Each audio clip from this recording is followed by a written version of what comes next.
నమస్తే, welcome to Esther Rani kitchen. ఈరోజు మనము నెయ్యి కాసుకోవడం ఎలాగా అనేది చూపిస్తున్నానండి.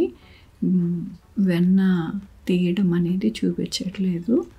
నెయ్యి ఎలా కాసుకోవాలి, చక్కగా కాసుకుంటే ఎలా బాగుంటుంది అనేది మీకు చూపిస్తున్నాను. నేను కుండలోనే కాస్తున్నానండి. ఇదిగోండి, నేను పెరుగు మీద ఉన్న మేగడ్ని మరి బటర్గా తయారు చేసుకున్నాను. వెన్నగా ఆ వెన్నని కుండలో వేస్తున్నాను. ఈ కుండలో వేసి మీకు నెయ్యి చక్కగా కాసే విధానం అనేది చూపిస్తాను. మన పెద్దవారంతా కూడా కుండలోనే కాసుకునేవారు. అప్పుడు మంచి రుచి, మంచి కలరు, అలాగే మంచి సువాసన అనేది ఉండేది. కాబట్టి మీ అందరికీ కూడా కుండలోనే ఎలా కాసుకోవాలని చూపించాలని నేను ఈ వీడియో చేస్తున్నానండి. చూడండి, పొయ్యి మీద పెట్టుకున్నాను. చక్కగా ఇగోండి, మీడియం మంట మీద పెట్టాలండి. మనము అడుగంటుకుంటూ ఉండాలి అంటే చక్కగా అప్పుడప్పుడు కలుపుతూనే ఉండాలి. మనం ఎంత ఓపికగా చేసుకుంటే మనము అంత రుచికరమైన నెయ్యిని తినొచ్చండి. కలర్ చూస్తేనే మనకి తినాలి అని అంతలా ఉంటుంది. అంత మంచి కలరు, సువాసన. అంతే కదండి, మనము నెయ్యి గుమగుమలాడుతుంటేనే కదా తినాలనిపిస్తుంది. ఇట్లా మీడియం మంట పెట్టుకొని స్లోగా మనము మరిగించుకోవాలండి. చూడండి, చక్కగా మరుగుతుంది. అలాగే స్లోగా మరిగించుకుంటూ అప్పుడప్పుడు తిప్పుతూ ఉండాలి.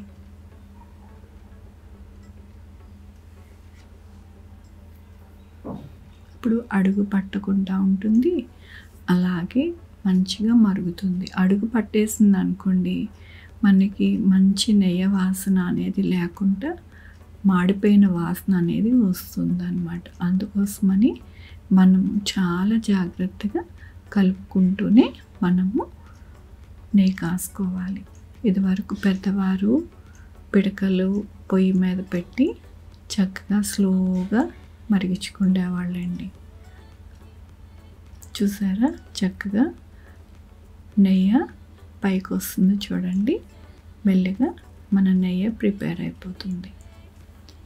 ఎప్పుడు కూడా అలా స్లోగా కుక్ చేసుకోవడం వలన మా అమ్మమ్మ అయితే రాత్రిపూట కాసేదండి. చక్కగా వంటలన్నీ అయిపోయినాక ఆ నిప్పులు ఉంటాయి కదా, ఆ నిప్పుల మీద కుండ పెట్టేది. కుండ పెడితే స్లోగా అది నెయ్యి తయారవుతూ ఉండేది. ఇల్లంతా భలే వాసన వచ్చేదండి. ఇప్పుడు కూడా అలాగే వాసన వస్తుంది. మంచి వాసన వస్తుంది, కమ్మటి వాసన.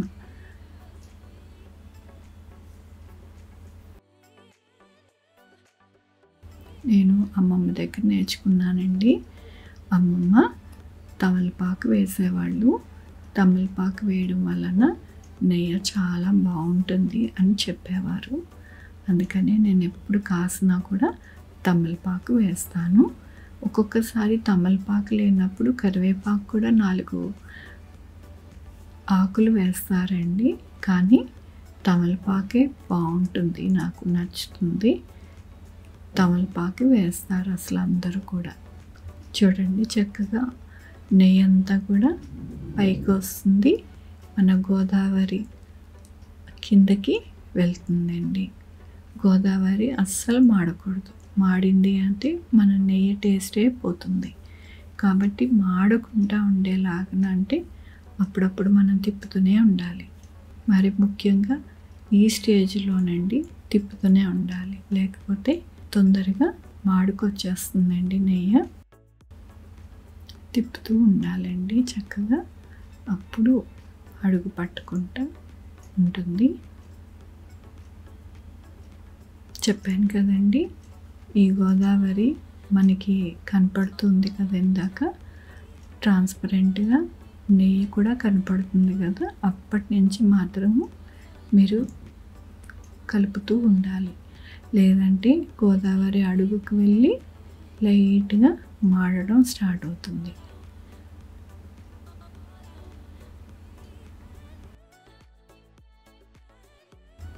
ఎంత చక్కగా మరుగుతుందో చూడండి. అంత స్లోగా చక్కగా మనం కాసుకుంటే కనుక మనము పచ్చళ్ళలోనికి, పప్పులోనికి ఈ నెయ్యి వేసుకొని తింటే కంచం అంతా కూడా, కంచం నిండా అన్నం పెట్టుకొని తినేయచ్చు. అంత బాగుంటుంది.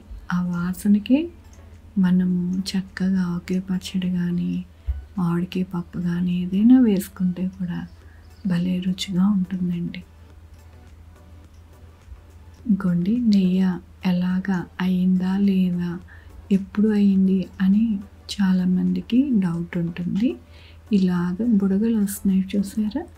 ఇలా బుడగలు వచ్చినాయి అంటే మన నెయ్యి అయిపోయిందని అర్థమండి. ఇలాగ బుడగలు వస్తున్నాయంటే మన నెయ్యి అయిపోయిందని. ఇప్పటి వరకు ఇలాంటి బుడగలు రాలేదు కదా, ఇప్పుడు వస్తున్నాయి. ఇప్పుడు వస్తున్నాయి అంటే మన నెయ్యి సిద్ధమైంది, చక్కగా కాగి అని మనకు అర్థమవుతుంది. అలాగే గోదావరి చూడండి, లోపల మంచి బ్రౌన్ కలర్ వచ్చింది కదా, ఇంకా వేడికి ఇంకా కొంచెం రంగు వచ్చేస్తుందండి. కాబట్టి మనము ఈ స్టేజ్లోనే ఆపేసుకోవాలి. ఎందుకంటే కుండ కాబట్టి ఇంకా కొంచెం కాగుతుంది. కాబట్టి ఇప్పుడు మాత్రం మనం ఆపేసుకోవాలి. నేను కొద్దిగా ఒక పావుగంట చల్లార్చుకున్నానండి. ఒక గిన్నెలో పోసుకొని, కుండ వేడిగా ఉంది కదా, అందుకని ఒక స్టీల్ పాత్రలో వేసుకున్నాను. ఒక పావుగంట అయిన తర్వాత ఇప్పుడు వడగడుతున్నానండి. అలాగే చేయండి. మళ్ళీ వేడిగా వేసారనుకోండి, చేయి మీద పడింది అనుకోండి, బొబ్బలు వచ్చేస్తాయి. కాబట్టి ఒక పావుగంట మనం దాన్ని రెస్ట్ ఇచ్చేద్దాం. ఇస్తే కనుక చక్కగా గోదావరి అంతా అడుగు వెళ్ళిపోతుంది. మంచిగా మనం వడగట్టుకోవడానికి ఈజీగా ఉంటుంది. ఇలాగా వడగట్టేసుకుంటున్నాను. చూడండి ఎంత చక్కగా వడగట్టేసామో. అస్సలు ఎంత మంచిగా ట్రాన్స్పరెంట్గా ఉంది చూడండి. మన కుండ అడుగు కనపడుతుంది చూసారా? అంత చక్కగా నెయ్యి కాసుకున్నామండి. అలా కాసుకోవాలి. అలా కాసుకుంటేనే మంచి టేస్ట్గా ఉంటుంది. అలాగే మీరు రంగు కూడా చూడాలి కదండి, అందుకని గ్లాస్ బాటిల్లో వేసి చూపిస్తున్నాను ఎలాగ రంగు ఉంది అనేది. చూసారా? మంచి కలర్లో, గోల్డెన్ కలర్లో మన నెయ్యి వచ్చింది. మంచి వాసన, మంచి కలర్తో ఉంటుందండి. మనము చక్కగా మంచిగా గాజు బాటిల్లోనే వేసుకోవాలండి. మంచిగా తడి లేకుండా చూసుకొని ఇలాగ మనం భద్రపరచుకుంటే చక్కగా మనము ఆ నెయ్యిని వాడుకోవడానికి చక్కగా ఉంటుంది. నా రెసిపీ నచ్చితే లైక్ చేయండి, మీ ఫ్రెండ్స్కి షేర్ చేయండి, నా ఛానల్కి సబ్స్క్రైబ్ చేయండి. Thank you for watching. Thank you.